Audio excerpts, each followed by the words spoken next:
بسم اللہ الرحمن الرحیم۔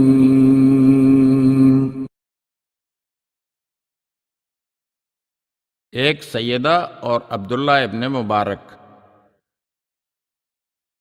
علامہ سبت ابن جوزی تذکرۃ الخواص میں نقل کرتے ہیں، زمانے کے مشہور و معروف محدث و مورخ عبداللہ ابن مبارک کا اصول تھا کہ وہ ہر دوسرے سال حج پر جایا کرتے تھے، اور یوں انہوں نے 50 برس میں 25 حج کیے۔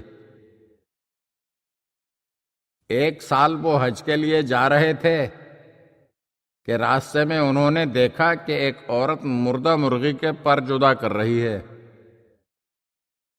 یہ دیکھ کر عبداللہ ابن مبارک اس عورت کے قریب گئے اور کہا، بی بی، اس کا کھانا شریعت اسلام میں حرام ہے۔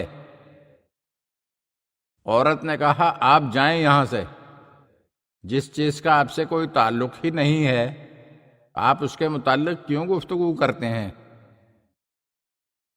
عبداللہ نے جب زیادہ اصرار کیا تو اس عورت نے کہا، اب جب تم اتنا اصرار کر ہی رہے ہو تو سنو، میں سید زادی ہوں اور میری 4 بیٹیاں ہیں۔ میرا شوہر وفات پا چکا ہے اور آج ہمیں فاقہ کیے 4تھا دن ہے۔ اس وقت ہم مضطر ہیں اور ہمارے لیے مردار حلال ہو چکا ہے۔ آج اتفاق سے یہ مردہ مرغی میرے ہاتھ لگی ہے، میں اسے صاف کر کے خود بھی کھاؤں گی اور اپنی بچیوں کو بھی کھلاؤں گی۔ عبداللہ ابن مبارک کہتے ہیں، یہ سن کر میں نے دل میں کہا، عبداللہ، وائے ہو تجھ پر، اگر تو نے اس موقع کو ہاتھ سے جانے دیا۔ میں نے اس سیدانی کو اشارہ کیا کہ وہ اپنا دامن پھیلائے۔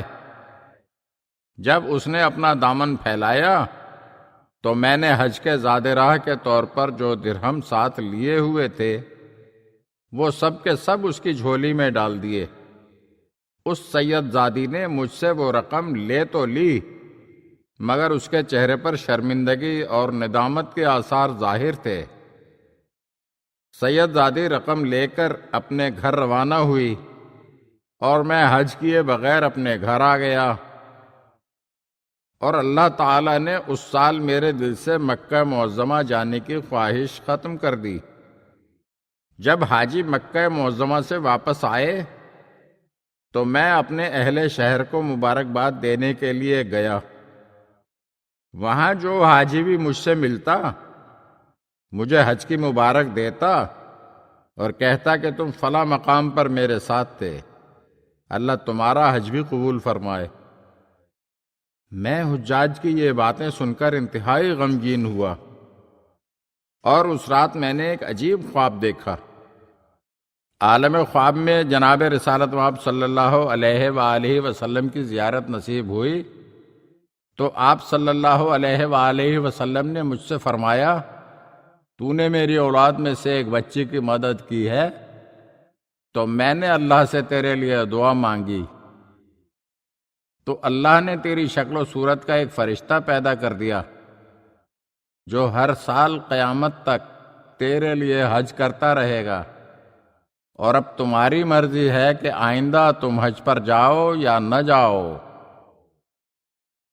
اگر آپ ہمارے چینل کی نئی ویڈیوز دیکھنا چاہتے ہیں تو ہمارے چینل کو سبسکرائب کریں اور گھنٹی کے بٹن کو دبائیے تاکہ ہر آنے والی ویڈیو آپ کو جلد موصول ہو سکے، اور ہاں، لائک اور شیئر ضرور کیجیے اور اپنے قیمتی کمنٹ سے ہمیں آگاہ کیجیے۔ شکریہ۔